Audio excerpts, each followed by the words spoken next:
Capítulo 5. Un notario es desviado a Hermonasa. Se deberían usar catapultas para arrojar las llamadas bombas incendiarias, arrojarles bombas de fuego y piedras. Estrategicón de Mauricio. Énfasis añadido. Escrito en siglo VI, Bizancio. Atribuido a el emperador Mauricio. Reinado entre el 582 y 602 después de Cristo. Los medos, sin embargo, sufrieron graves pérdidas, tanto en combate como a causa de las dificultades propias de aquel país, porque, como ya he contado, Lácica es un país de difícil acceso, debido a sus montañas y barrancos. Procopio de Cesarea. Historia secreta. Un mes antes. Suania, al noroeste de Lácica, en algún lugar fuera de Escanda, detrás de las líneas persas. Viernes, Parasqueve, según el cálculo bizantino. Febrero, 551 después de Cristo del calendario juliano. Soy un notario, murmuró Flavius Arabisus por lo bajo. Sus pensamientos continuaron. Un maldito notario. ¿Quién diablos necesita un notario en Suania? Se preguntó retóricamente mientras apilaba febrilmente tierra seca sobre un odre que rezumaba una capa de lo que parecía ser un alquitrán negruzco por algunas de sus costuras. El aire era húmedo y en el fragor de la batalla cualquiera pensaría que el pozo no era más que un fangoso muelle, si hacía bien su trabajo. Era importante mantenerlo seco, y el truco era crear la apariencia de barro, pero evitar el agua. La mejor forma de lograrlo era crear unas pocas fugas ubicadas estratégicamente en el odre, seguidas de excavación y apilamiento de tierra, y luego aplanar, remover y combinar la tierra y la mezcla de alquitrán y tierra con los elementos a su alrededor, como rocas o vegetación, lo mejor posible. Estaba sucio y sudoroso, pero afortunadamente ya casi había terminado. Hundió la pala en la tierra, tomó el mango con ambas manos y se apoyó en él para mantenerse de pie mientras recuperaba el aliento. Su nombre romano, es decir, su nombre romano de nacimiento, era Flavius, pero aquí era mejor conocido como Arabisos, el nombre griego de la ciudad en Capadocia donde nació. Habían transcurrido 100 años desde que el legendario general occidental Flavius Aetius unió a una diversa alianza de alanos, burgundios, sajones, francos y visigodos, así como los restos del ejército romano occidental, y en un último y desesperado golpe expulsó a Atila el Huno y sus perniciosas hordas en la batalla de los campos cataláunicos en la Galia. Hasta el día de hoy, nuevos y orgullosos padres desde Hispania hasta Siria, desde Egipto a Libia, todavía conservaban la tradición de nombrar a sus primeros hijos en honor al general, un sentimiento comprensible que no estaba exento de complicaciones. El tagma al que Arabisos había sido asignado tenía un problema característico que surgió de esta generalizada afectación. Un tercio de sus miembros compartía el mismo nombre. El recuerdo de Atila aún era tormentoso. Muchos abuelos y bisabuelos afirmaban haber enfrentado a los hunos en batalla y vivido para contarlo, así que era una especie de bálsamo para el dolor del trauma infligido por los hunos que todos recordaran que el último romano, Flavius Aetius, fue capaz de derrotarlos. Sin embargo, llegó a ser una especie de paradoja que el legado viviente de Flavius Aetius, sobreviviendo en el nombre de una gran parte de los hombres del imperio, sirviera para provocar todo tipo de conflictos, especialmente durante la batalla. Tener a tantos Flavius resultaba confuso, particularmente si se estaba bajo fuego. Para remediar esto, soldados y auxiliares como Arabisos, que provenían de todo el imperio y más allá, comenzaron a adoptar el nombre de su pueblo o ciudad natal. En realidad, había una especie de apuesta entre las tropas para que el primer Flavius que destacara durante el combate fuera rebautizado como Mauricio, en honor a la batalla de los campos cataláunicos. también conocida como la batalla de Locus Mauriacus, que dio lugar a su identidad común. Sin embargo, Aravisos no esperaba recibir este honor. Él era un notario, no un soldado, y la descripción de su función dentro del tagma era la de un auxiliar. Nacido casi 14 años atrás en el seno de una familia armenia en Capadocia, Aravisos suponía que sus mentores en Bizancio probablemente pensaban que le estaban haciendo un favor cuando el general Besas solicitó apoyo administrativo para complementar su ataque expedicionario contra los persas después de haber reemplazado el anterior Magister Militum per Armeniam, Dagisteo, un godo que hasta entonces había comandado la campaña contra los persas en Lácica. Tal pensamiento era tonto, por supuesto. Lo que no comprendían quienes creían que Flavius estaría yendo a casa es que los laces, los pobladores de Lácica, quizá eran primos de los armenios, y estos últimos, pensó Aravisos, eran gente irremediablemente provinciana que se encontraba aislada de las comunidades aldeañas desde que se tenía memoria. Nunca se trató de enviarlo a casa, no.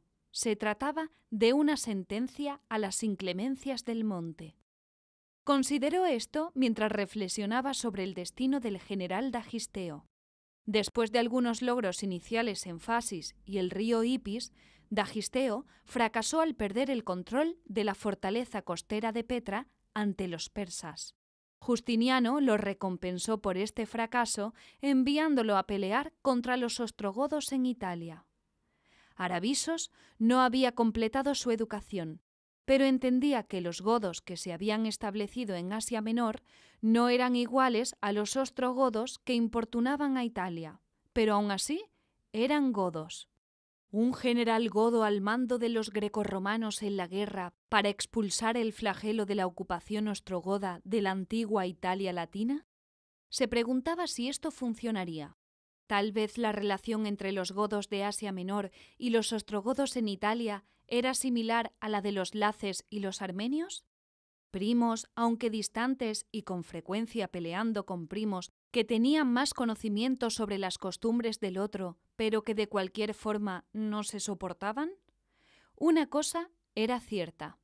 Después de haber perdido Petra, Dagisteo sería más bienvenido en Italia que en cualquier otro lugar entre los armenios, los laces o los pobres soldados grecorromanos que Justiniano había enviado a luchar en ese lugar olvidado de Dios.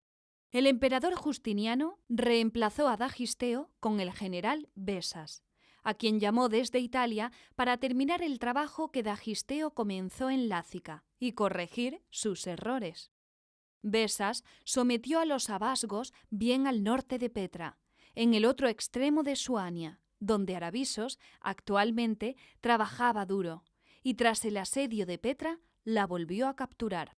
Aunque Dagisteo era despreciado por los soldados, tanto los laces como los auxiliares armenios, Besas inicialmente fue visto como un reemplazo controvertido.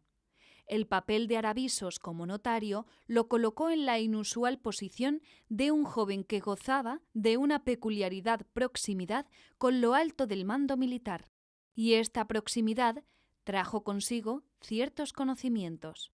Si bien Besas era una persona mayor, casi 80 años, una edad verdaderamente sorprendente para un general de campo del que usualmente se esperaría fuera vigoroso, Aravisos notó que Besas parecía dotado de una perspicacia estratégica, una madurez que hasta donde este notario de 14 años podía decir, se encontraba 2 o 3 niveles por encima de sus subordinados. Besas le había confiado que, mientras en el ejército había aprendido a pelear, fue durante su tiempo al servicio del general Belisario en Italia cuando aprendió a ganar guerras, y luego a ganar guerras cuando no contaba con los fondos y recursos suficientes. Esto tenía sentido. Cuando llegó por primera vez a la fortaleza bizantina de Arqueópolis con las estrictas órdenes de Justiniano de recuperar Petra, los tenientes generales de Besas se horrorizaron por las instrucciones que les dio para desviar un tagma expedicionario a las escarpadas y agotadoras montañas del norte de Abjasia. Muchos incluso sospechaban que los informes de una revuelta local eran una artimaña para justificar este movimiento, y dada su proximidad al manejo de la correspondencia, Aravisos creía que estas sospechas no eran del todo infundadas. Poco después de la llegada de Besas a Arqueópolis, se supo que cierto noble de Lácica, Terdetes, se convirtió en un traidor y entregó la fortaleza de Tzabal en Apsilia a Mir Mioe, el comandante a quien el rey persa Cosroes, el rey de reyes, había confiado el esfuerzo de la guerra. Aravisos había visto esta fortaleza con sus propios ojos y era un espectáculo extraordinario. Ni siquiera en Bizancio había visto algo semejante y no creía que volvería a ver algo así. La fortaleza se encontraba ubicada en la cima de 2 acantilados, cada uno a casi 1.300 pies de elevación por encima de la garganta de un río. Si no hubiera sido entregada al enemigo, habría sido inexpugnable, excepto para las más poderosas huestes de ejércitos. Algunos se atrevían a preguntarse en voz alta qué significaba que Terdetes le hubiera entregado la fortaleza a Mir Mioe cuando los fuertes de este último en la guerra de esa época se encontraban en los extremos opuestos de Lácica, en los puestos más lejanos a donde la fortaleza estaba localizada: Escanda, Sarapanis y Petra. Si bien Mir Mioe mantenía algunos poderosos ejércitos estacionados en diversos puntos en Lácica, sus posiciones solo hacían que el movimiento de Terdetes resultara más sospechoso, ya que ninguno de ellos se encontraba cerca de Apsilia. Desde el punto de vista militar, el haber entregado a la fortaleza a los persas no parecía ofrecer beneficio alguno a los abasgos, y el haberla aceptado parecía beneficiar aún menos a los persas. Por lo general, un notario de 14 años no habría tenido mucha información sobre estas cosas, pero Aravisos las había visto de cerca y sabía que las dudas que los escépticos tenían acerca de Tzabal no estaban tan mal encaminadas. Aravisos se había dado cuenta de que, si bien todos entendían la estrategia de un ejército masivo y un asalto frontal total, muy pocos de los lugartenientes de Besas y ninguno de sus muchos críticos entendían que, al tomar Fasis y las ciudades costeras abasgas de Pitio, Anacopia y Sebastópolis, Besas había bloqueado la capacidad de Petra para recibir reabastecimientos y refuerzos aliados por mar, y ya se encontraba efectivamente bloqueada de los mismos por tierra. Un ejército considerable fue llevado a asediar a Petra cuando Besas finalmente ordenó el largamente anticipado ataque por tierra.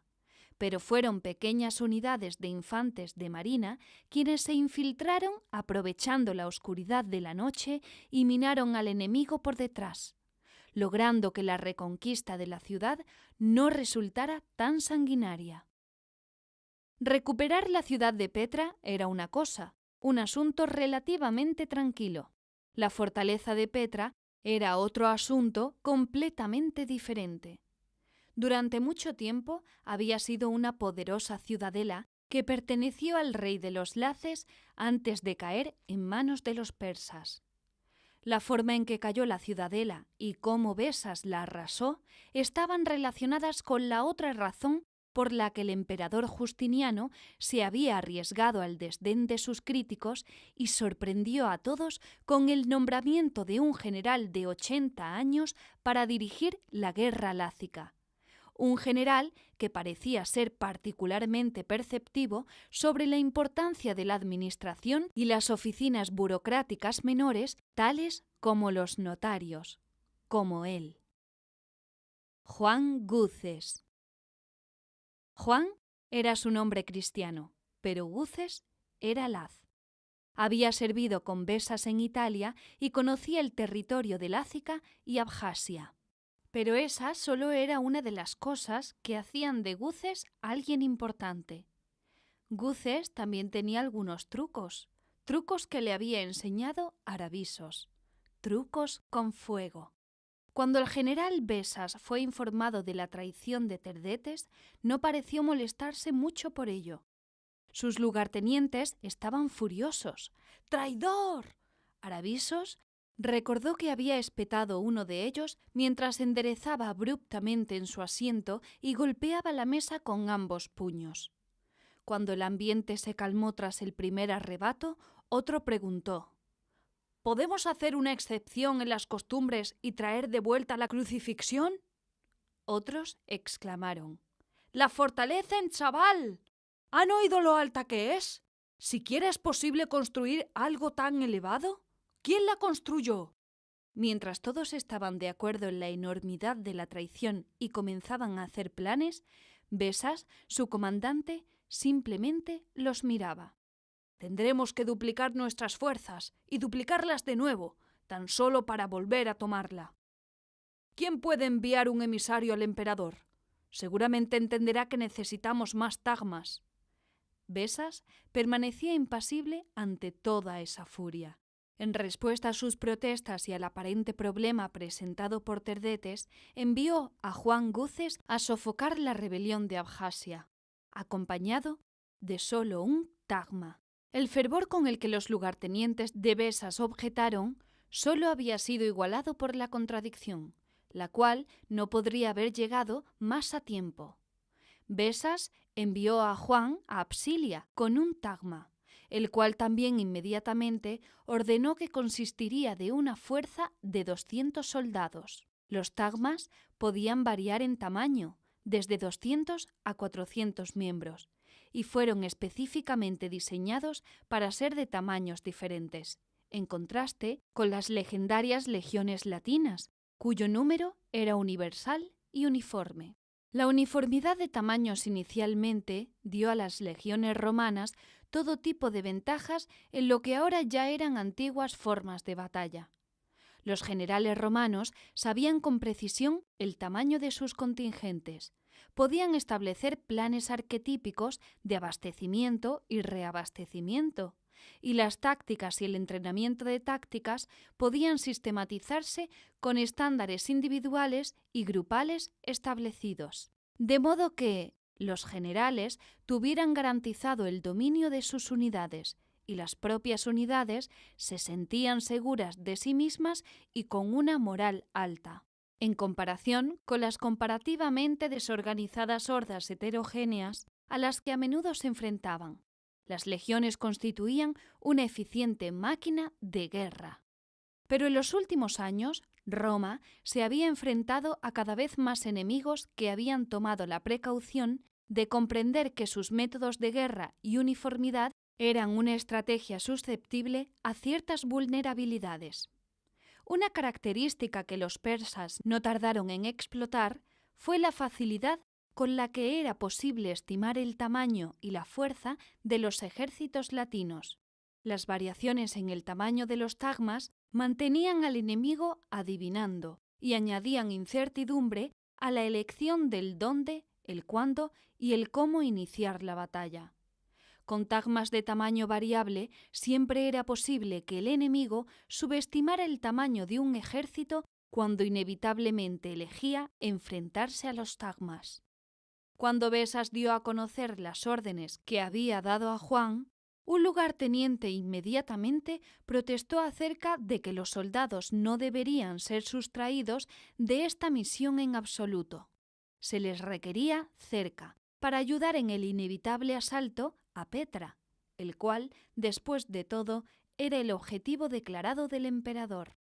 Besas se tomó un momento para tranquilizar al general que objetaba, asegurándole que combatir la rebelión en Absilia era un paso necesario para lograr el objetivo final de reconquistar Petra y eventualmente expulsar de Lácica a la amenaza persa, y suplicó al general que confiara en que Besas entendía sus objetivos.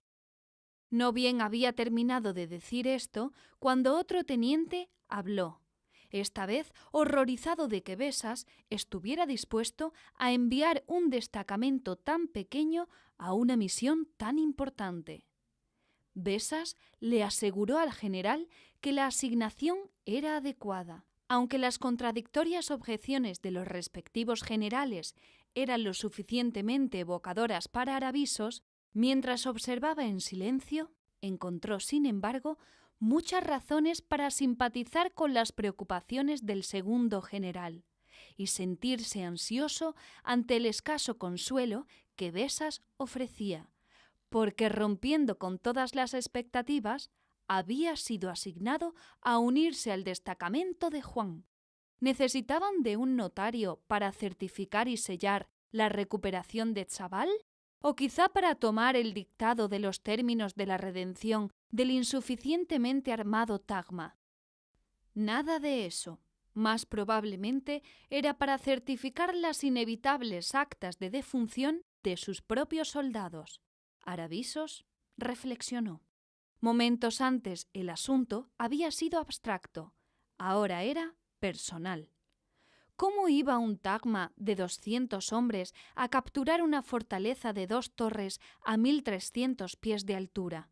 ¿Emplearían alguna ingeniosa táctica que Guces o Besas habían aprendido de Belisario en Italia o África? ¿Un arma secreta? Seguramente no sería un asalto frontal. Y Aravisos pensó que necesitarían de mucha suerte para sitiar la base de la montaña con una unidad tan pequeña. El entrar y salir serían continuos, especialmente por la noche. Le tomó algo de tiempo, pero finalmente se volvió cada vez más claro que la misión de Guces no incluiría ninguna de esas cosas. Lo que Aravisos no había anticipado era que, cuando finalmente llegaron a Chaval y se encontraron con los otrora rebeldes en la elevada ciudadela, el encuentro se desarrolló menos como una campaña militar y más como una reunión. Una reunión como entre viejos amigos, por decirlo de algún modo, con bebidas, una gran fogata, comida abundante y una cálida bienvenida.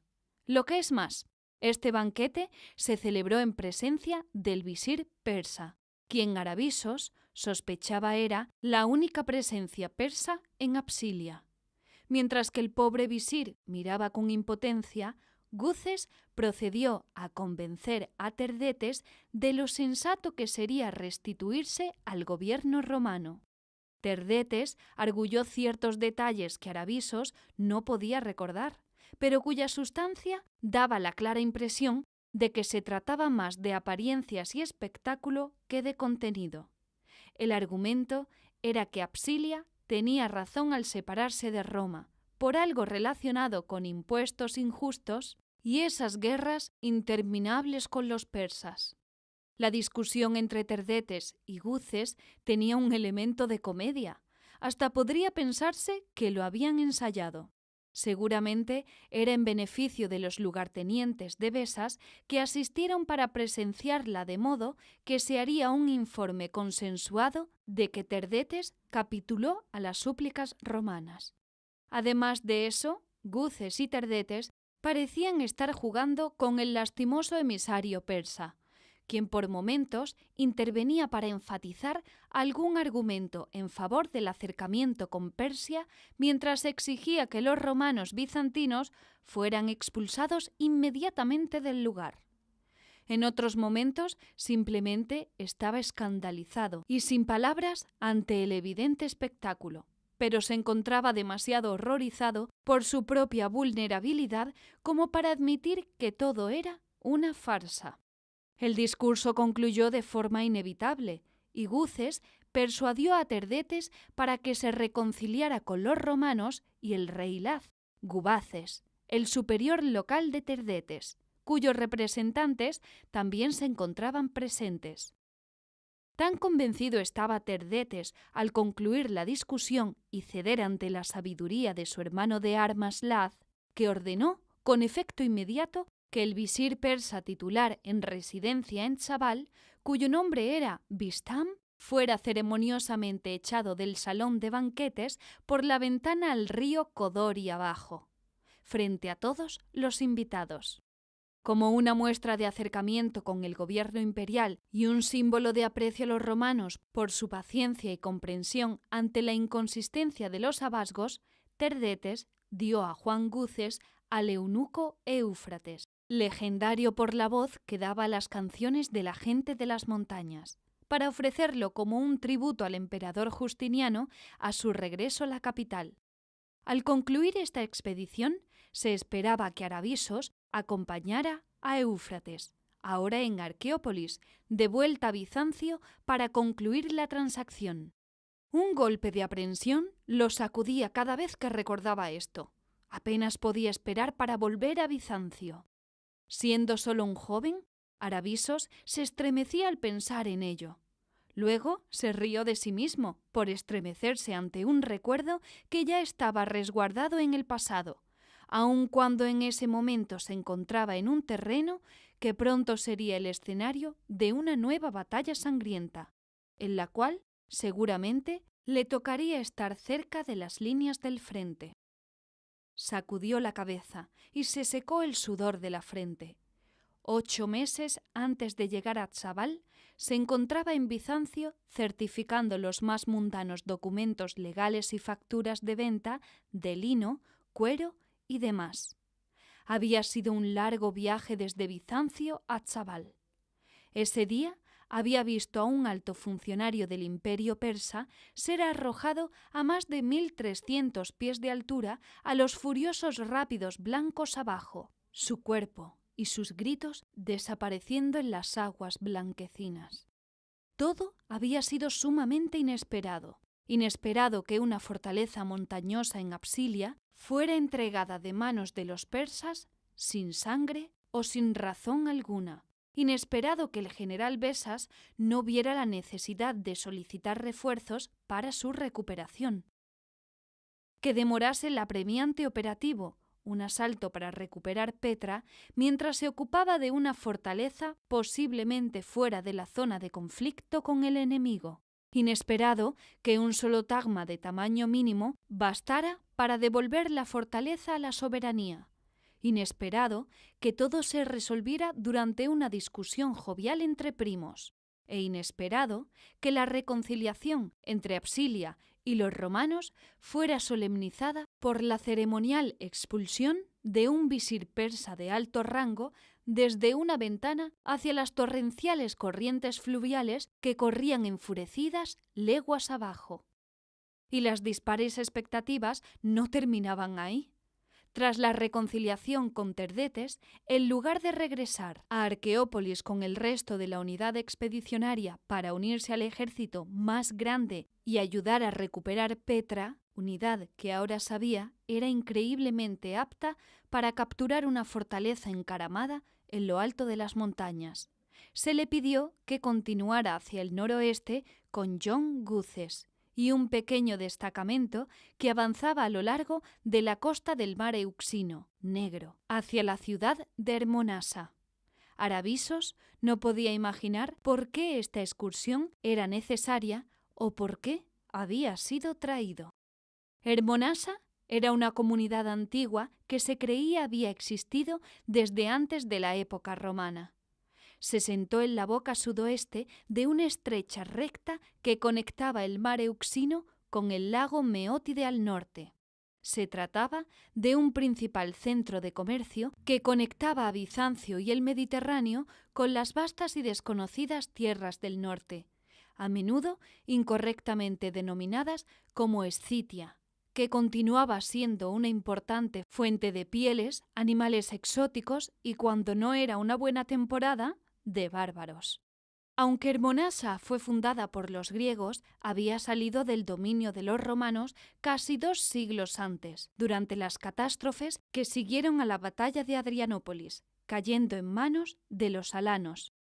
Dominada brevemente por los hunos, desde entonces, técnicamente, había vuelto a ser controlada por los romanos bizantinos, pero una vez allí, Aravisos se percató de que tal control no era más que apenas una simple influencia.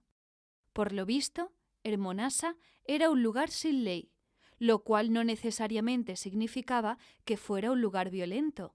De hecho, para ser una aldea habitada por abascos, laces y romanos, así como una variedad sorprendentemente dispersa pero presente de alanos y hunos, era notablemente pacífica, si se pudiera decir que la paz coexistía con el caos.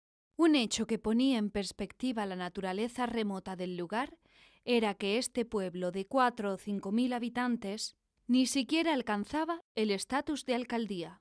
Para gobernarse, los diversos mercantilistas que se establecieron allí eligieron a una especie de administrador. En este sentido, eran civilizados, pero el título que le dieron a este oficial, su presunto gobernador, era el de pescador. Mientras recorrían Hermonasa, la finalidad para la que Juan Guces había traído a Aravisos cobró una forma más discernible. Comenzaba a ponerse de manifiesto por qué las tropas desarmadas de civiles como él habían sido una peculiar prioridad para Besas en primer lugar. Guces estaba en busca de algo. Necesitaba obtener cierta mercancía, un producto que aparentemente solo podía ser encontrado en Hermonasa y sus alrededores. Buscar tal producto resultó ser tan misteriosa como el producto mismo. Guces había encargado específicamente a Aravisos la tarea de encontrarlo, pero en todo momento había mantenido el hermetismo acerca de lo que Aravisos tenía ordenado procurar. Hermonasa no era pequeña, pero tampoco era una gran comunidad, y la presencia de un destacamento militar bizantino, sin importar cuán diminuto y poco armado, en un remoto puerto bajo un control de lo más nominal y claramente acostumbrado a no más que un breve roce con la larga mano del gobierno, no pasó desapercibido entre los locales. Por el contrario, la noticia de su presencia se extendió rápidamente. La gente se cuestionaba los motivos detrás de su presencia. Las sospechas abundaban. ¿Estaban de paso? ¿Supervisando el lugar? ¿Buscando a alguien en particular? ¿O lo que más temían? ¿Habían llegado para quedarse y establecer alguna forma de control? Entonces, las compras tan al azar que Guces enviaba a Aravisos a realizar pronto comenzaron a tener un efecto en él, y se preguntaba si su propio papel en el ejercicio sería el de un señuelo, y más aún, si sería el de un señuelo cuyo papel era el de difundir desinformación de forma deliberada. Guces lo envió a conseguir aceite para lámparas, después alquitrán, luego resina de pino. Sus tareas fue una infructuosa excursión, lo cual sospechaba había sido deliberado, para comprar paludeamentus, capas sujetas al hombro, más pesadas para el tagma, ya que el clima era más frío de lo que habían previsto. Juan eventualmente se conformó con abrigos de civil, y Aravisos compró todos los que quedaban en Hermonasa. La gente comenzó a verlo como el encomendero del oficial al mando del tagma visitante, por lo que concluyeron que el oficial solo estaba de paso. Eso era exactamente lo que Juan Guces quería. Con un notario de 14 años como el rostro más visible de la presencia imperial y la creciente sensación de que tal presencia seguramente era transitoria, Aravisos se dio cuenta de que los habitantes locales notaban cada vez menos esa presencia y se sentían decididamente más cómodos con ella. Le recordaba lo que alguna vez oyó a alguien decir: «Fue una campaña militar larga y dura en Italia, y hemos aprendido muchas cosas militares, y que de ninguna manera son lo que uno esperaría». Aravisos se hallaba al borde de la exasperación con esos ejercicios de adquisición inútil cuando Guces decidió enviarlo a lo que sería su última excursión, esta vez a los curtidores. Hasta ahora, pocos habían notado o hablado sobre la última misión o la subyacente conspiración del notario de 14 años del tagma imperial. A diferencia de todos sus proyectos anteriores, este parecía tener más sentido. Por supuesto que necesitaba ver a los curtidores. El viaje desde Arqueópolis a Apsilia y de Apsilia a Hermonasa era largo y atravesaba un terreno rocoso y miserable. Todos necesitarían botas nuevas, así que las palabras brotaron casi sin esfuerzo de la boca de Aravisos cuando Guces le ordenó acudir a los curtidores. «¿Botas, señor? Para toda la compañía, supongo». «¿Botas? dijo Guces con un dejo de sorpresa en su voz, como si ni siquiera se le hubiera ocurrido algo así. ¡Ja! ¡No! ¿Entonces para qué?, respondió Aravisos con una sonrisa prácticamente burlona que la familiaridad del momento permitía, pero que las filas habrían desaprobado. Hemos desgastado nuestras suelas marchando desde Apsilia. ¿Qué otra cosa podríamos necesitar de los curtidores? Guces lo miró con remordimiento, pero luego rió de nuevo antes de contestar. Bueno, no es una idea del todo ridícula. Una idea ridícula, pensó Aravisos. Antes de emprender el regreso a Arqueópolis, seguramente podemos reemplazar las suelas, pero no es eso lo que necesitamos en este momento. Ya veo. ¿Qué debería pedir a los curtidores entonces?, preguntó Aravisos. Odres, respondió Guces. ¿Odres?, dijo Aravisos, cuya voz ponía en evidencia su confusión. Odres de cuero, aclaró Guces, enfatizando las últimas palabras. Entiendo, señor. Hay una curtiduría en el puerto, no muy lejos de donde estamos acuartelados. No, interrumpió Guces. Esa no. Aravisos arqueó una ceja al oír esto. Hermonasa no era un lugar grande y él había recorrido la mayor parte de ella al llevar a cabo todas las tareas que se le habían asignado. ¿De qué estaba hablando Guces? Hay otra tienda a la que quiero que vayas, la que está cerca del puerto. Atiende a los marineros y depende de las corrientes de aire del mar para llevarse el olor.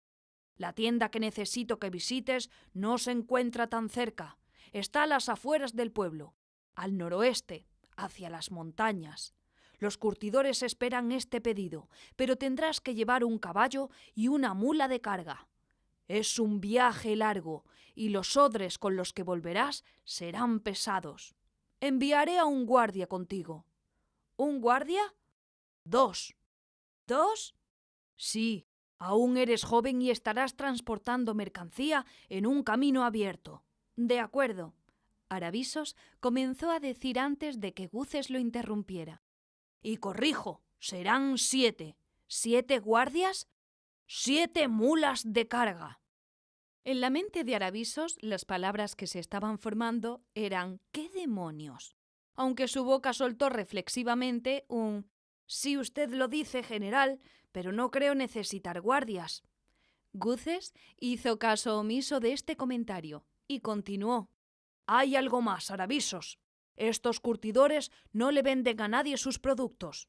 Estos son odres especiales. Necesitarás la palabra clave». El corazón de Aravisos dio un vuelco. Esto no había sucedido antes.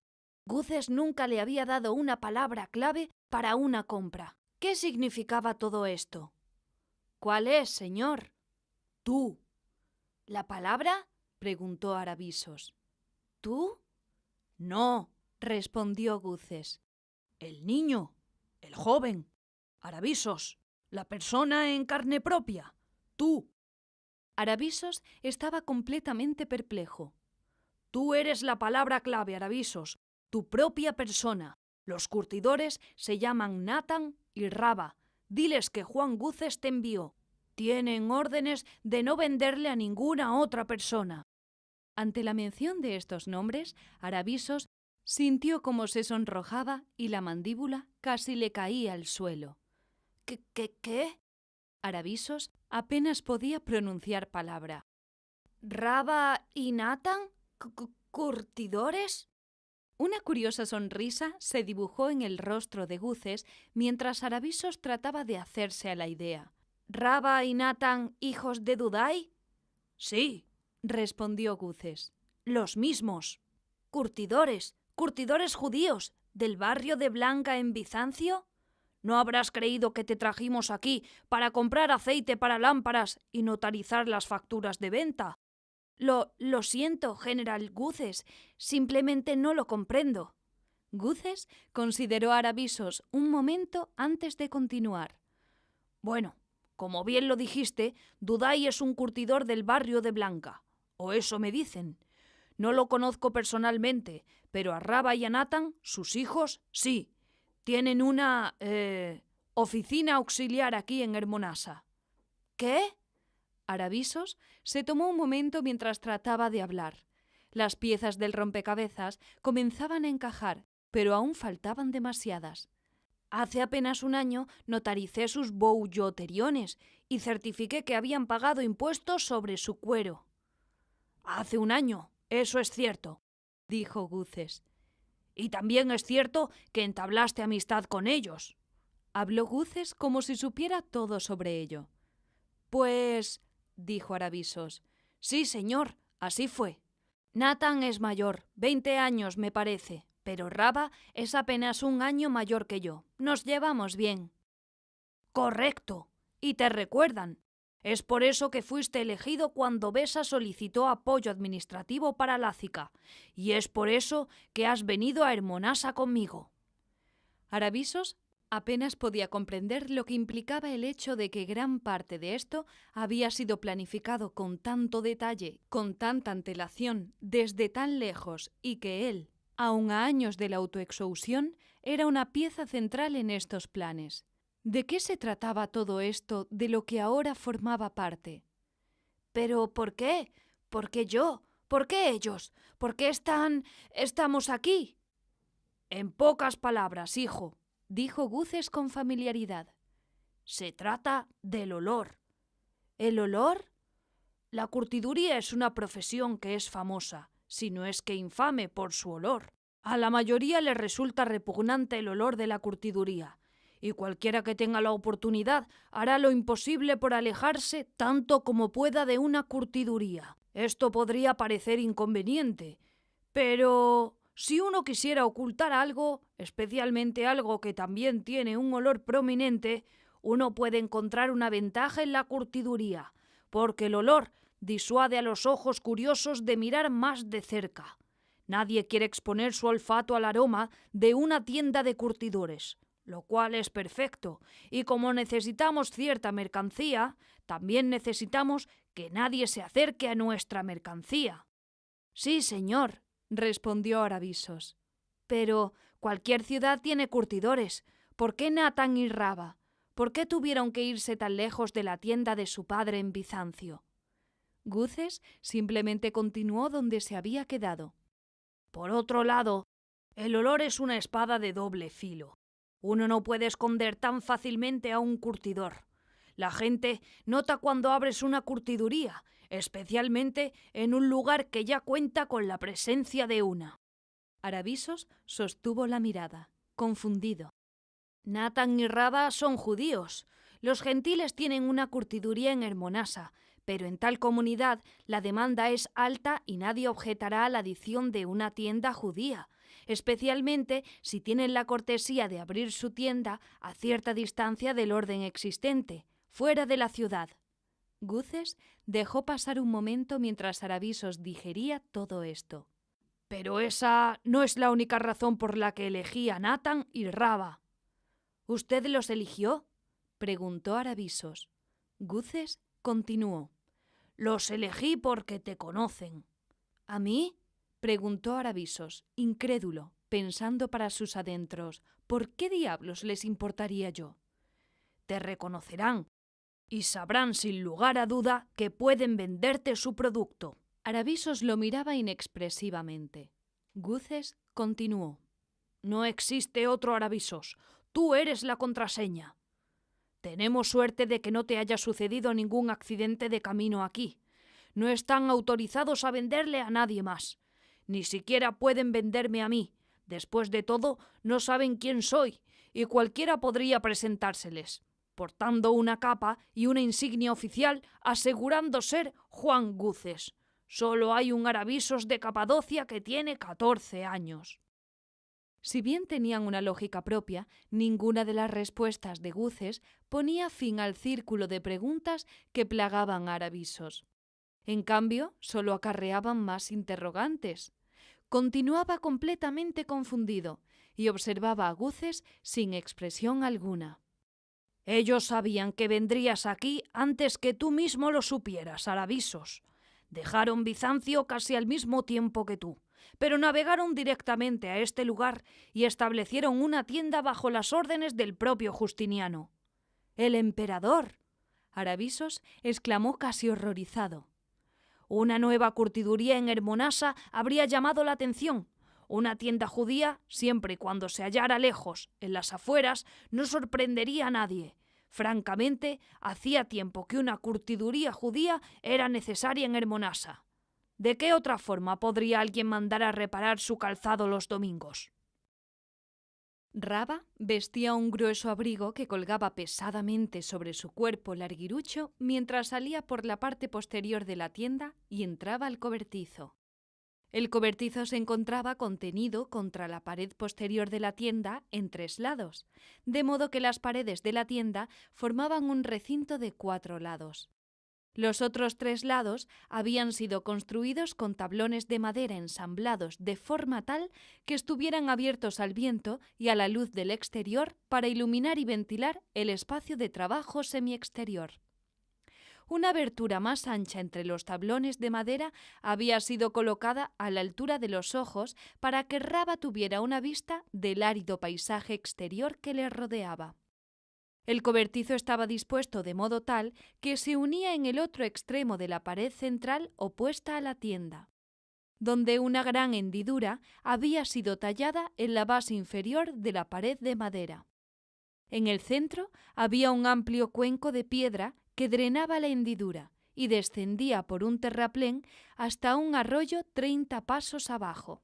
En el borde del cuenco y en algunos otros lugares había varios cubos llenos de agua, cuya superficie, desde donde se encontraba parado en la puerta entre la tienda y el cobertizo, se entremezclaba con las proyecciones de las rocas que se elevaban sobre la superficie del agua.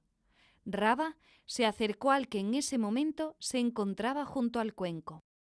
En su mano derecha cargaba una bolsa de cuero duro que contenía cenizas.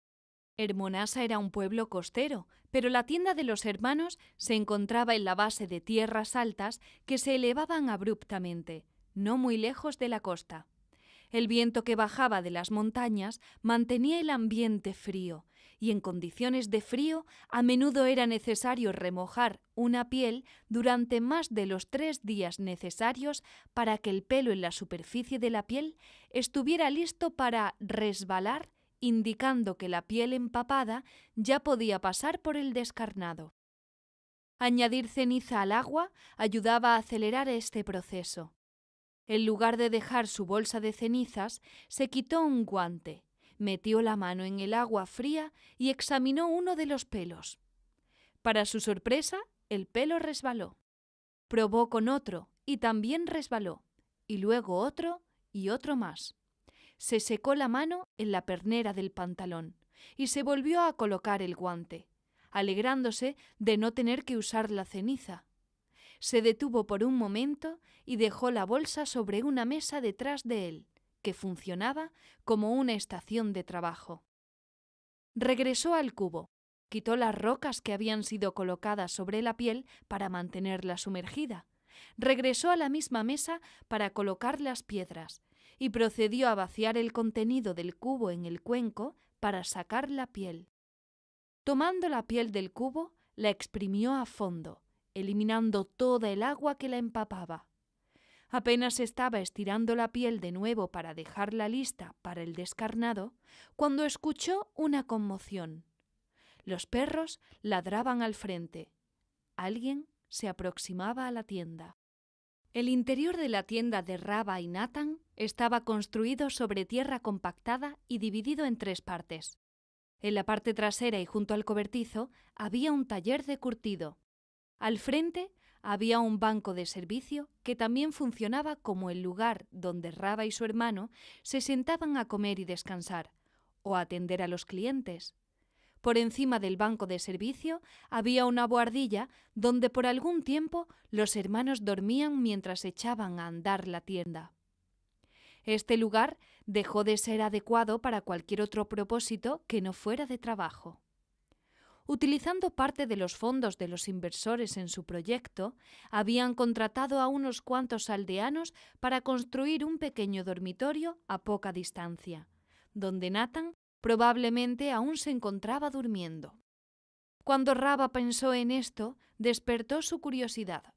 no era común que los clientes comenzaran a llegar tan temprano. Por lo general, salían del pueblo a esta hora de la mañana o más tarde y llegaban a su tienda alrededor del mediodía o por la tarde. Mientras caminaba a paso largo hacia el banco de servicio, pudo ver que el posible cliente ya había entrado y se estaba quitando los abrigos y colocándolos en las perchas que Rava y Nathan habían instalado allí para ese fin. No solo la hora de arribo de esta persona era peculiar, sino que también se trataba de alguien bastante joven. La curtida vestimenta exterior ocultaba el aspecto de alguien que era más un estudiante que el tipo de rufián al que Rava estaba acostumbrado a encontrar por estos lares. Desde la puerta de entrada, parcialmente abierta, Rava podía oír la conmoción y el sonido de los relinchos mientras los hombres acorralaban a sus caballos. El visitante no estaba solo. Pese a que era de complexión ligera, no parecía que sus compañeros también lo fueran. La iluminación en el interior era tenue y sus ojos se ajustaban a la luz exterior donde había estado trabajando momentos antes. Ya había permitido que una pizca de ansiedad acerca de esta inusual llegada lo invadiera antes de que el visitante se aproximara al banco de servicio. Entonces pudo verlo. Llevaba la cabeza cubierta con una bufanda, seguramente para protegerse del viento y el frío durante el viaje desde la ciudad a la tienda. Un clavus redondeaba la parte superior de la bufanda a la tonsura. Sin duda este joven no era un senador en ninguna parte, por lo que probablemente tenía algún tipo de estatus ecuestre, lo que tenía sentido, ya que claramente había llegado a caballo. El cliente bajó una parte de la bufanda, dejando la mayoría de ésta en su lugar sobre su cabeza, y se movió para quedar frente a Rava. Mientras lo hacía, Rava lo reconoció, y sus preocupaciones se desvanecieron de inmediato. Habló sin perder un segundo, antes de que el cliente pudiera quitarse el resto de la bufanda. «¿Estás en busca de botas nuevas, notario?» Una amplia sonrisa se dibujó en el rostro de Aravisos, aunque solo un lado era visible detrás de la bufanda a medio colgar. «Ojalá estuviera aquí en busca de botas», exclamó Aravisos, sin molestarse en presentarse. «Pero», dijo colocando su rostro sobre su palma y moviendo la cabeza hacia atrás y adelante dramáticamente. «Con Dios como testigo, estoy aquí bajo la orden de mi superior de regresar con 100 estreptones». Aravisos pronunció la última palabra con sarcasmo y miró de reojo hacia el techo, encogiéndose de hombros de una manera que transmitía desconcierto y una familiaridad injustificada. «Tubos de bronce», Rava profirió en respuesta. Entonces replicó: «Si vienes desde Bizancio a Hermonasa en busca de ámbar, abrigos de piel o plumón, estás en el lugar correcto. Pero si caminaste desde el pueblo hasta una curtiduría, solo tengo cuero para ti». «Me dijeron 100 estreptones, tubos de bronce», dijo Aravisos, y se encogió de hombros como si se sintiera impotente. Rava lo miró. «Alguien podría haberme dicho algo sobre ti y tu pedido inusual. ¿Podrías decirme si tu superior te dio una palabra?» «¿Una palabra?», dijo Aravisos. «Sí», respondió Rava. «Una palabra que podría ayudar a refrescar la memoria de un joven curtidor. Aún soy nuevo en este tipo de trabajo, al igual que tú, por lo visto». Aravisos abrió más los ojos. «Ciertamente». «¿Y bien?» Rava se inclinó ligeramente hacia adelante, abriendo sus palmas a ambos lados hacia Aravisos. «No es una palabra lo que requieres», dijo Aravisos. Ante esto, Rava arqueó una ceja inquisitivamente mientras Aravisos retrocedía y se retiraba el resto de la bufanda. La broma era evidente. Los dos jóvenes amigos, tras más de un año de separación, se abrazaron. Los tres viejos conocidos se encontraban sentados alrededor de la mesa en el pequeño dormitorio al que Aravisos y Rava se habían trasladado después de su encuentro. Rava había despertado a Nathan, quien se les había unido en la mesa, y compartieron té caliente. intercambiaron historias de las improbables y tortuosas rutas que los habían traído a Hermonasa. 2 jóvenes comerciantes solteros del barrio judío y un notario extraordinariamente joven de Armenia, un año atrás estaban juntos en la capital, y ahora, a través de caminos separados, estaban juntos de nuevo en el puesto más al norte del imperio. Por su parte, Rava y Nathan habían tenido todo el año para acostumbrarse a su nueva realidad. Pero a Aravisos le costaba entender el nivel de preparación que se había requerido para lograr todo esto, y ni qué decir del significado de ello. Apenas 3 años atrás, aún se encontraba jugando a juegos de niños. Hace un año, como notario subordinado en la capital del imperio, tuvo la fortuna de conocer a 2 muchachos de su misma edad, hijos de un curtidor. Ahora, los 3 compartían el pan en un cobertizo en las escarpadas afueras de una accidentada ciudad que solo era nominalmente civilizada. ¿Cómo había sucedido todo esto? Se preguntaba esto mientras disfrutaba de un té con sus viejos amigos, y sus pensamientos vagaron hacia una evocadora conversación que sostuvo con el general Besas. El general Besas había sido llamado desde el frente occidental en Italia para cambiar las cosas en el frente oriental de Lácica. La mayor parte del tiempo se encontraba aprendiendo de sus mayores y esforzándose por dominar las diversas tareas que le eran asignadas. Pero a veces su juventud y sus pocas suposiciones hacían que a Aravisos se le ocurrieran aquellas preguntas que los adultos a su alrededor no parecían molestarse en preguntar. ¿Por qué Lácica?, le preguntó al general. ¿Qué? Lácica. ¿Por qué estamos luchando contra los persas en Lácica? Aravisos insistió. Generalmente no presionaba a los adultos con la pregunta, pero todos respondían de la misma forma cuando les preguntaba por primera vez y casi siempre única vez. Algunos respondían con una risa, otros simplemente se encogían de hombros, pero siempre decían: los romanos siempre han luchado contra los persas. Ya luchábamos contra los persas antes de que fueran persas. Pero ese no es el punto. Se avergonzó ante sus últimas palabras.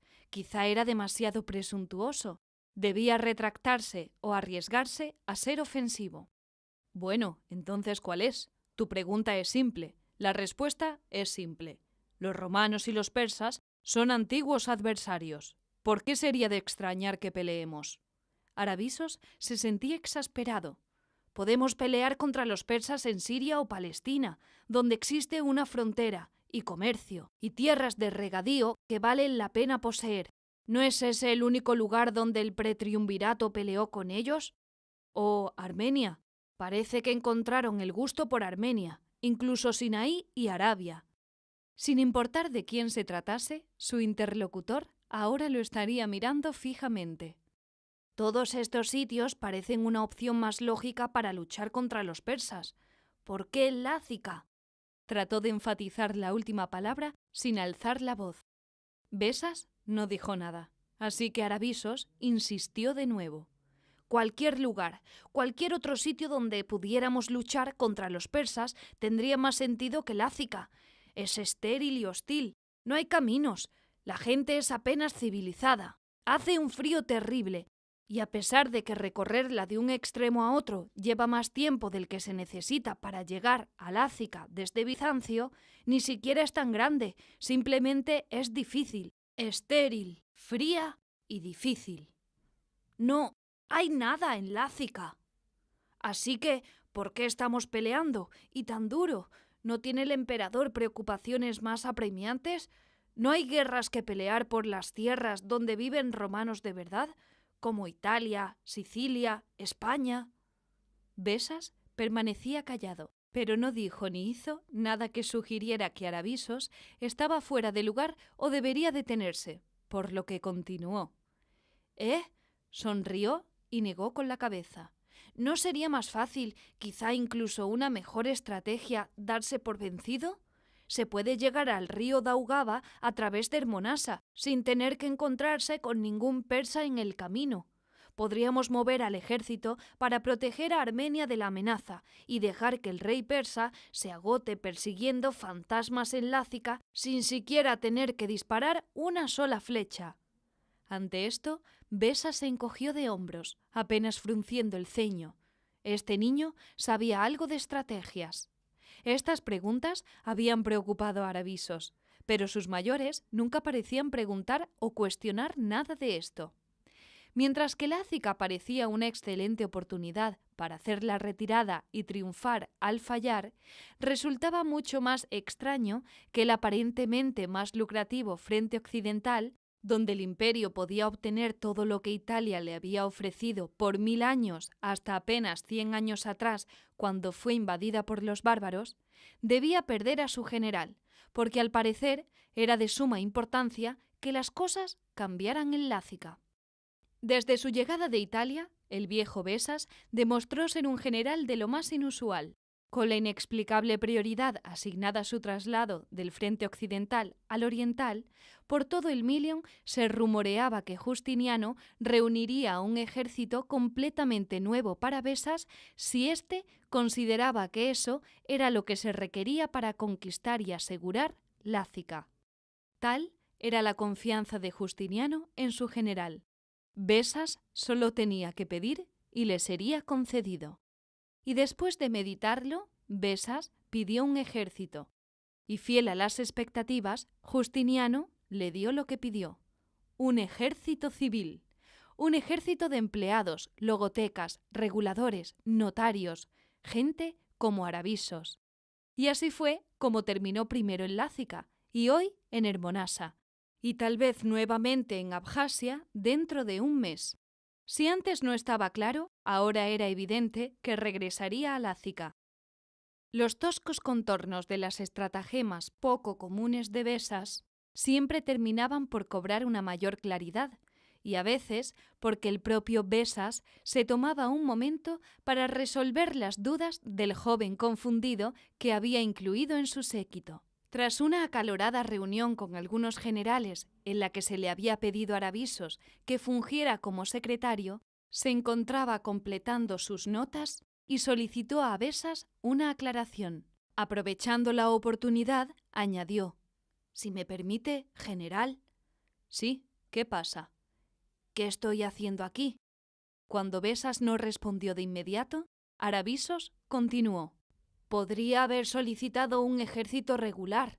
El emperador habría dejado sus guerras en espera y habría reunido un ejército o retirado uno de Egipto y Libia. ¿Por qué yo? ¿Por qué nosotros? ¿Qué documento podría yo certificar que revirtiera los papeles y ganara una pulgada de Lácica para el emperador?» Besas se puso de pie. Se encontraban en una tienda táctica. Naturalmente, la tienda del general era espaciosa y estaba provista con el mejor equipamiento militar posible, diseñada con solapas que podían levantarse para crear una ventana de así necesitarlo. Besas se acercó y apartó las solapas, dejando entrar un rayo de sol que se reflejaba en el suelo, y habló mientras ataba las solapas contra el costado de la tienda. «Antes de que reclutáramos, ¿hiciste algún trabajo en el palacio?» «Sí, señor, y mientras estuviste allí, tuviste el privilegio de conocer al general Belisario». Aravisos comenzó a decir, pero Besas continuó sin dejarlo hablar. «Y a Narsés, el eunuco general de Teodora». En la mente de Aravisos, la palabra mascota ya se había formado, pero no dijo nada, pues no estaba seguro de a dónde iba Besas con esto. «Belisario es un hombre joven, ¿no crees?» «Bueno», dijo Aravisos, «es mucho mayor que yo, e incluso que el soldado promedio. Me parece apropiado para la edad de un general que está al mando de otros soldados». «Ah», gruñó Besas, «¿eres tan joven?» Besas le sostuvo la mirada a Aravisos y luego continuó: «Belisario ha sido el general de Justiniano, liderando a sus hombres por más de 25 años. Cuando serví por primera vez bajo las órdenes de Belisario, él era 10 años mayor que tú». Besas dejó pasar un momento para que Aravisos asimilara sus palabras. «Y Narsés, un imberbe. Siempre parecen niños, sin importar la edad que tengan. La Italia a la que fuimos enviados no es la misma Italia que salió del imperio cuando Diocleciano creó la tetrarquía. Italia ha cambiado desde aquellos tiempos. La yema ostrogoda, el efecto de los ostrogodos sobre Italia, ha sido extraño. ¿Extraño, señor?, inquirió Aravisos. Normalmente, una tribu o ejército conquistador subyuga al pueblo vecino o lo vende a la esclavitud, si no es que lo diezma por completo. Siempre ha sido así. Pero los ostrogodos en Italia no hicieron nada de eso, no esclavizaron a nadie. Ciertamente no diezmaron Italia, sino que dejaron el lugar intacto. La particularidad de los ostrogodos como conquistadores era que sabían que los italianos tenían algo, y ellos querían lo que los italianos tenían. Cuando llegaron como conquistadores, lo hicieron portando regalos a fin de ganarse al pueblo vecino. Eso, el conocimiento que los italianos tenían, era lo que querían los ostrogodos. Querían el conocimiento de los italianos más de lo que querían cualquier otra cosa que los italianos poseyeran. Es fácil tomar las posesiones dejadas por un enemigo que ha sido masacrado. Es muy distinto al instalarse como el amo de otro pueblo, obtener de ese pueblo el conocimiento secreto que guardan solo en sus mentes. Aravisos nunca había escuchado algo semejante. ¿De qué estaba hablando Besas? ¿Cómo, general? ¿Qué conocimiento? ¿Qué quiere decir? Aravisos interrumpió. Civilización. ¿Qué? Civilización. Durante más de 200 años, desde el Rin en Germania hasta Tracia y desde España y pasando por Armenia, los godos y los alanos han querido mezclarse en la sociedad romana. En cada frontera, nuestros ejércitos se han esforzado por mantenerlos a raya, pero su objetivo nunca ha sido destruirnos o reemplazarnos. Su objetivo ha sido volverse igual a nosotros. En Italia finalmente tuvieron esa oportunidad. Todo lo italiano, gobierno, maestros, administradores, ¡ja!, notarios como tú. Los godos querían aprender todas las artes de la educación cívica. Así que una vez que se establecieron, dejaron en paz a la mayoría de Italia. Comprendo lo que dice, general, dijo Aravisos mientras aún dudaba de sus propias palabras. Pero no veo cómo esto responde a mi pregunta. ¿Por qué necesita administradores aquí en Lácica? Lácica nunca ha sido un lugar civilizado. Ante esto, Besas se apartó de la vista que había tenido desde la solapa abierta de la tienda y caminó hacia Aravisos mientras le respondía. Generales como Belisario y Narsés, dijo Besas, saben hacer muy bien lo que los generales saben hacer. Saben cómo ganar batallas, cómo ganar guerras. Saben cómo hacerlo cuando están mal equipados y cuando los ejércitos no tienen suficientes miembros. Belisario en particular lo ha estado haciendo por tanto tiempo precisamente porque sabe cómo ganar guerras.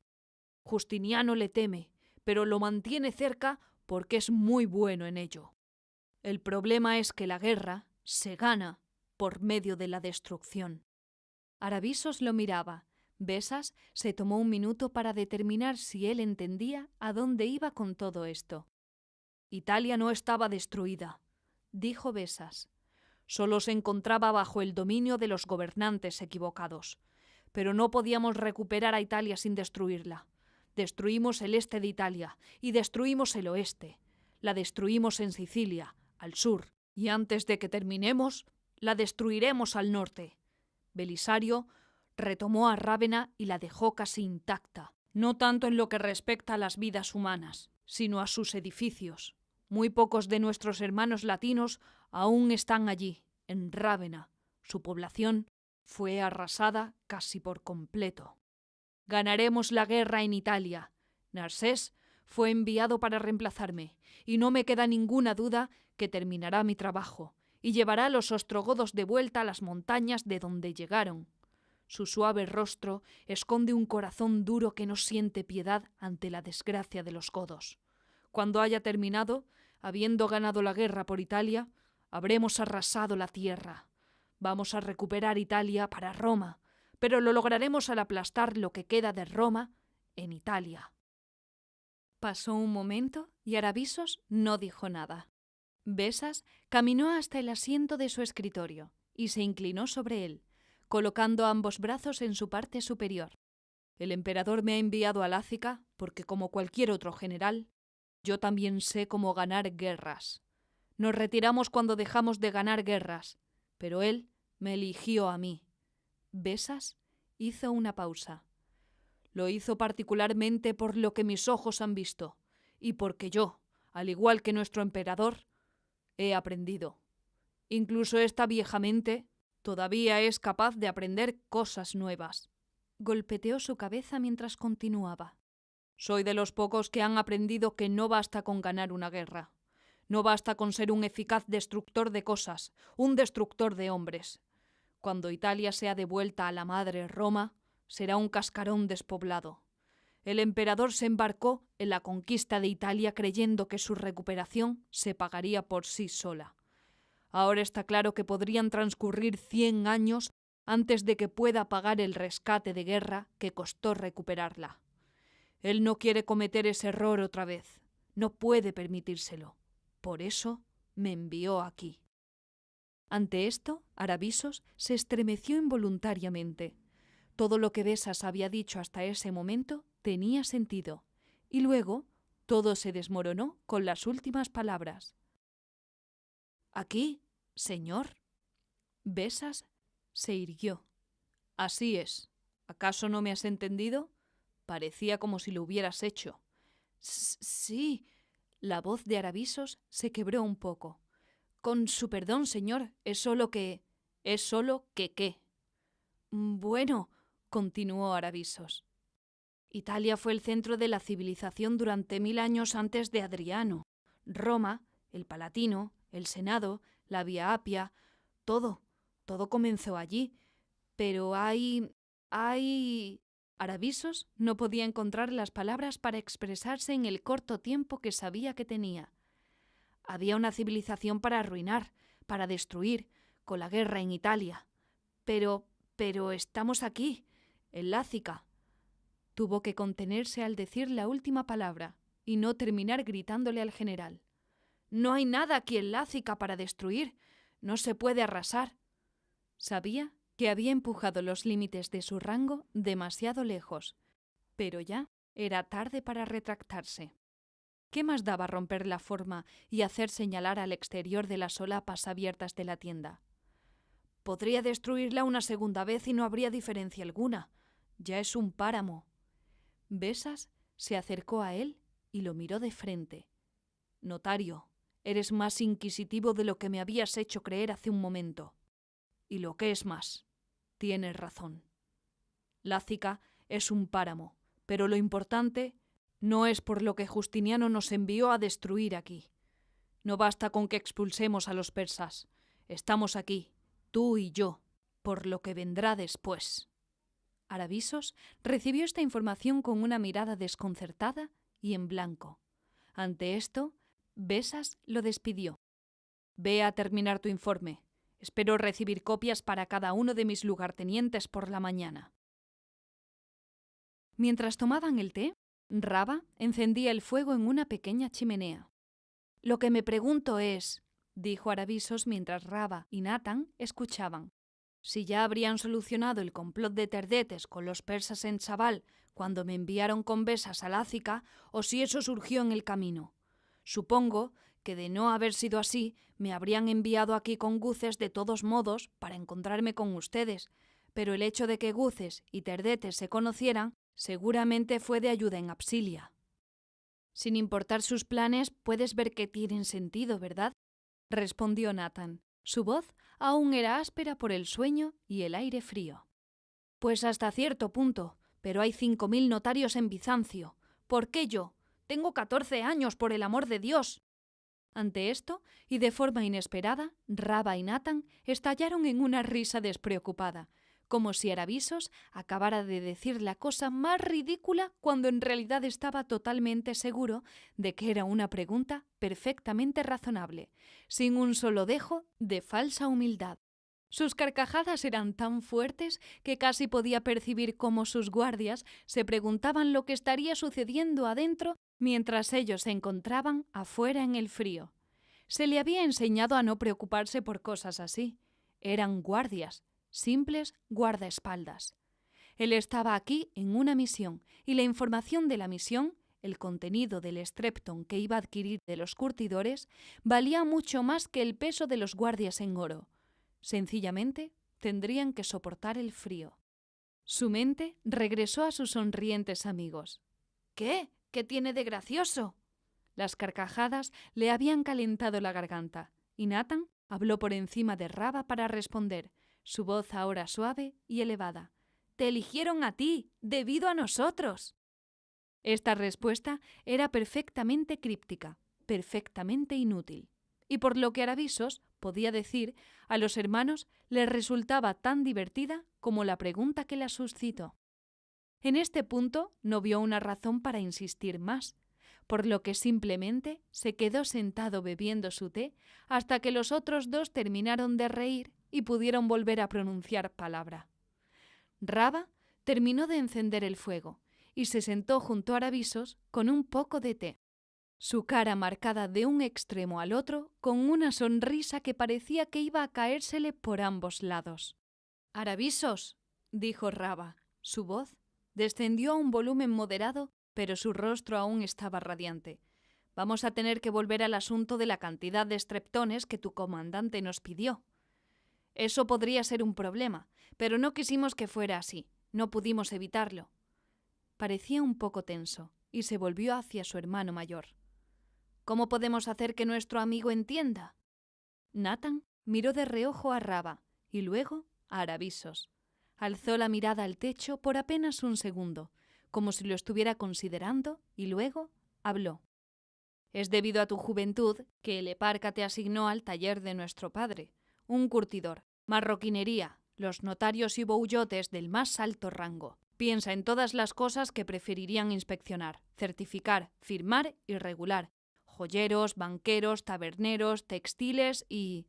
¡tabernas!». Rava irrumpió para agregar con deliberada redundancia. Nathan continuó como si no hubiera sido interrumpido. «Nadie quiere visitar a los curtidores, así que le dieron el trabajo a un afortunado chico de 14 años como tú, y afortunados nosotros». Todavía no tenía sentido, pero Aravisos siguió escuchando, bebiendo su té y asintiendo con la cabeza para que Nathan continuara. «Besas y Guces pelearon juntos en Italia, y Besas supo por Guces que hay una sustancia que se encuentra en las montañas, aquí, fuera de Hermonasa, y la utilizaron en la batalla de Italia, con efectos devastadores, según me dicen, pero hasta donde se sabe, solo puede ser hallada aquí». «¿Una sustancia?», inquirió Aravisos. «Sí, una sustancia. ¿Cómo la describirías, Rava?» «Bueno», respondió Rava, sosteniendo su taza de té sobre la mesa con las dos manos, mirando su contenido por un momento mientras pensaba. «Es espesa pero líquida, como la savia de un árbol. De hecho, debemos tratarla para que funcione bien. La diluimos para obtener una consistencia entre aceite de oliva y savia de árbol, pero tiene el aspecto del alquitrán. Al ejército le gusta que sea guardada dentro de los streptones que te dijeron que nos pidieras. No se nos permite dejar que sea vista, ni por los ciudadanos, ni por otros comerciantes, ni por curtidores, ni por los guardias afuera». Rava levantó la vista de su taza y sus ojos se encontraron con los de Aravisos. «En realidad ni siquiera deberíamos permitir que tú veas el contenido. Nos dijeron que te venderíamos los streptones, pero que nadie debería mirar en su interior. No se nos dijo que pudiéramos hacer una excepción contigo». Nathan comenzó a hablar en cuanto Rava terminó. «Y hay algo más acerca de todo esto. Los streptones de bronce resultan ideales para contener la sustancia y transportarla, pero cuando es utilizada... ¿cuál es la palabra?». Evidentemente acostumbrado a hacerlo, Rava terminó la frase de Nathan. «Tácticamente», enunció. «Correcto», comenzó Nathan de nuevo. «Tácticamente. Cuando es utilizada tácticamente, a menudo es mejor vaciar la sustancia de los streptones en odres de cuero grandes». Aravisos dejó caer la cabeza. Su mentón rebotó en su pecho cuando la levantó de nuevo y preguntó: «¿Odres?». «Así es», respondió Nathan. «Parece sorprendido». Aravisos meneó con la cabeza de un lado a otro y respondió: Sí, lo sé. Es solo que cuando Guces me envió a esta misión, me dijo que lo más importante que necesitaba obtener de ustedes eran odres. No entendí por qué. Botas.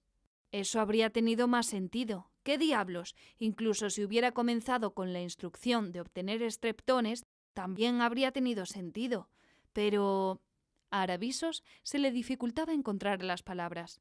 Es como si el único objetivo de esta misión, tras un mes de recorrer todo el pueblo, tratando de despistar a comerciantes y contrabandistas sobre el motivo de nuestra presencia, tras caminar 580 estadios más allá de Chabal, que originalmente se suponía era nuestra razón de ir a Psilia, era obtener odres de cuero de los únicos curtidores judíos a las afueras de Hermonasa. Rabban y Natán sonrieron, pero ninguno de los dos parecía querer reírse abiertamente de lo que Aravisos hasta ese momento pensaba que era algo así como el remate de una broma. Ambos lo miraban. Él les devolvió la mirada mientras movía la mandíbula hacia la derecha y asentía una vez con la cabeza. De nuevo, fue Natán quien rompió el silencio. A juzgar por el patrón de su discurso, Natán se ocupaba de los asuntos más delicados. Aravisos tenía la sensación de que cualquier cosa que dijera iba a ser delicada. Los negocios de Aravisos han estado creciendo en Hermonasa, o al menos eso nos dicen. Solo hemos estado aquí un año, como ya sabes. Pero incluso en el corto tiempo que hemos estado aquí, la ciudad ha crecido hasta 1/3. En solo un año han arribado 1.000 o 2.000 personas, visitantes en su mayoría, pero hay mucha actividad mercantil, por lo que nadie se daría cuenta si un par de judíos llegara a la ciudad y abriera una curtiduría. Normalmente, en un lugar pequeño y remoto, podría ser algo notorio, pero aquí, incluso los curtidores del puerto, Florian y Balimber, el uno, tenían una mayor demanda de la que podían atender. Creo que hasta se sintieron agradecidos por nuestra llegada. Ahora ya tienen tiempo de dormir. Y quizás seas demasiado joven para entenderlo, pero no solo se trata de que somos curtidores que fuimos asignados a tratar contigo, sino que somos judíos. Y esto probablemente era cierto. A la edad de 12 y 13 años, cuando esencialmente era un aprendiz y apenas un niño, este joven de Armenia no entendía del todo la importancia de las distinciones sectarias. Natán continuó. Nadie pensaría nada si 2 curtidores judíos se mudaran a una comunidad en crecimiento y abrieran una tienda a las afueras del pueblo, donde no molestarían a nadie. El hecho de que nuestro padre nos haya enseñado bien y que podamos curtir buen cuero nos hizo mucho más bienvenidos. Hemos estado aquí un año sin llamar la atención, y mientras estábamos aquí, nos pidieron que preparásemos el contenido de los estreptones. Si bien no es exactamente un trabajo de curtiduría, digamos que muchas de las características del trabajo de curtido son ideales para el problema. La sustancia en los estreptones debe estar oculta en ellos, en parte porque su olor es tan fuerte cuando se está cerca que puede ser muy abrumador. Y bueno, en lo que a olores respecta, ¿necesito decir más? Luego está la cuestión de su entrega táctica. Como dijimos, el cuero resulta ser ideal.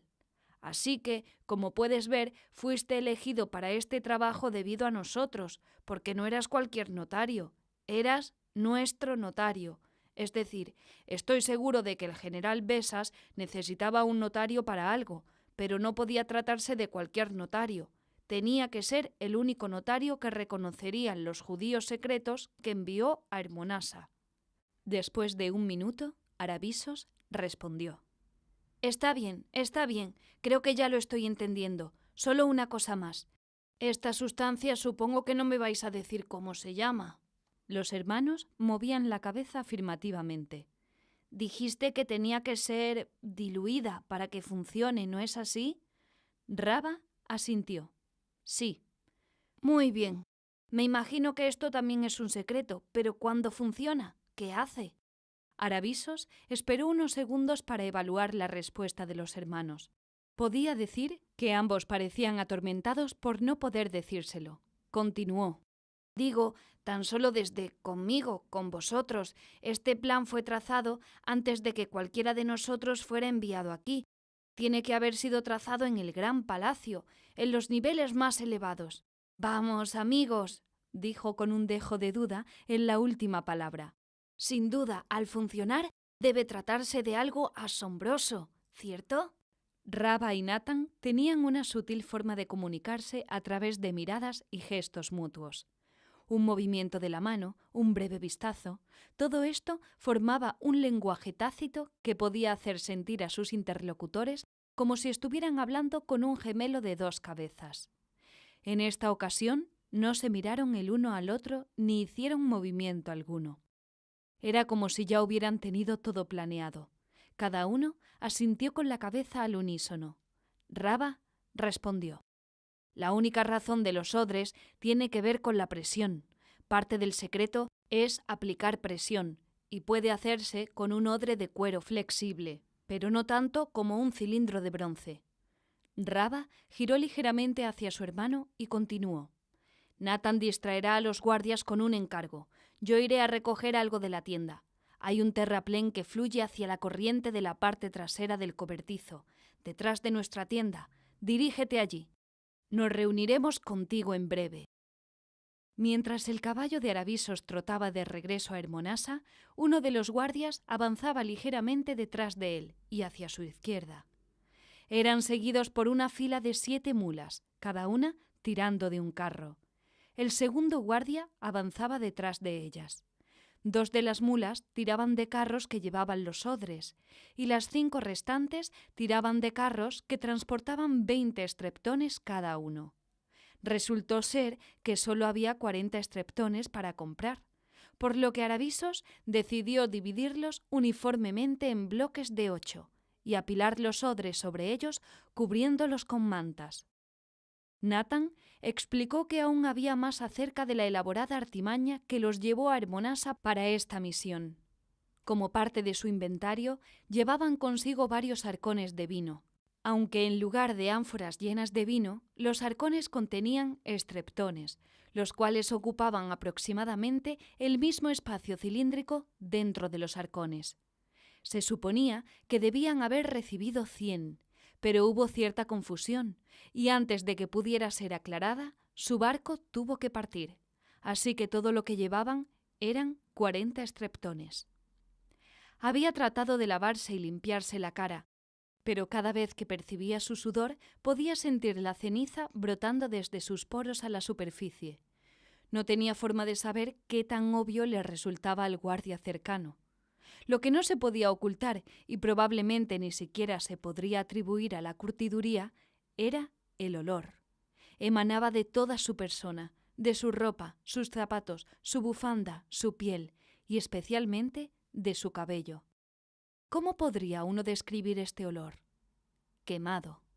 Un olor a quemado, un quemado aceitoso. Antes de hoy, tal vez en los mitos infantiles de su imaginación, podría haber concebido tal hedor, solo tal vez.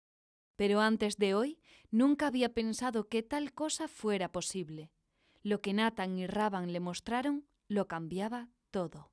Guces no iba a estar contento de que regresara con 60 unidades menos. Aravisos supuso que sus amigos curtidores serían visitados por otros representantes del comandante antes de que partieran de vuelta a Lácica. Pero estos representantes no serían viejos cómplices.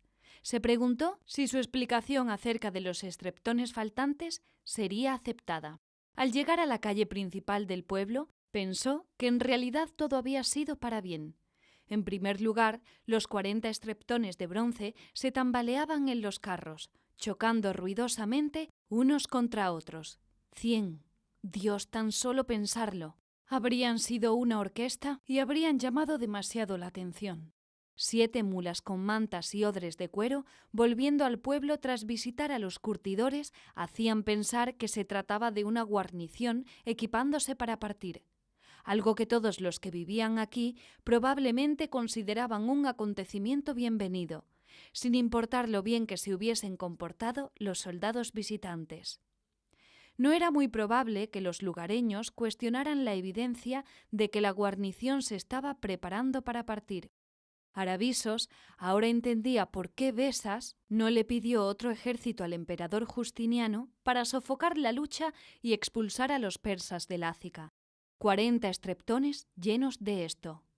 Se dio cuenta de que no sabía cómo se llamaba, pero esto, si se lo colocaba bien, pensó, bien podría equivaler a 2 ejércitos. Nuevamente percibió el olor que se aferraba a su piel. Serinda, parte primera, volumen 3 de Justiniano y Teodora, por Daniel Sirignani, traducido por Paola Hernández, narrado por Leonor Lavado, publicado por Memorias Adriáticas. Las páginas preliminares y los recursos adicionales para este texto, incluyendo listas de personajes, mapas, cronogramas y redes sociales, se encuentran disponibles para su descarga gratuita en las ediciones impresas en línea en justinianoyteodora.com. Copyright Daniel Sirignani 2018. Todos los derechos reservados. Esperamos que disfrutes de Serinda.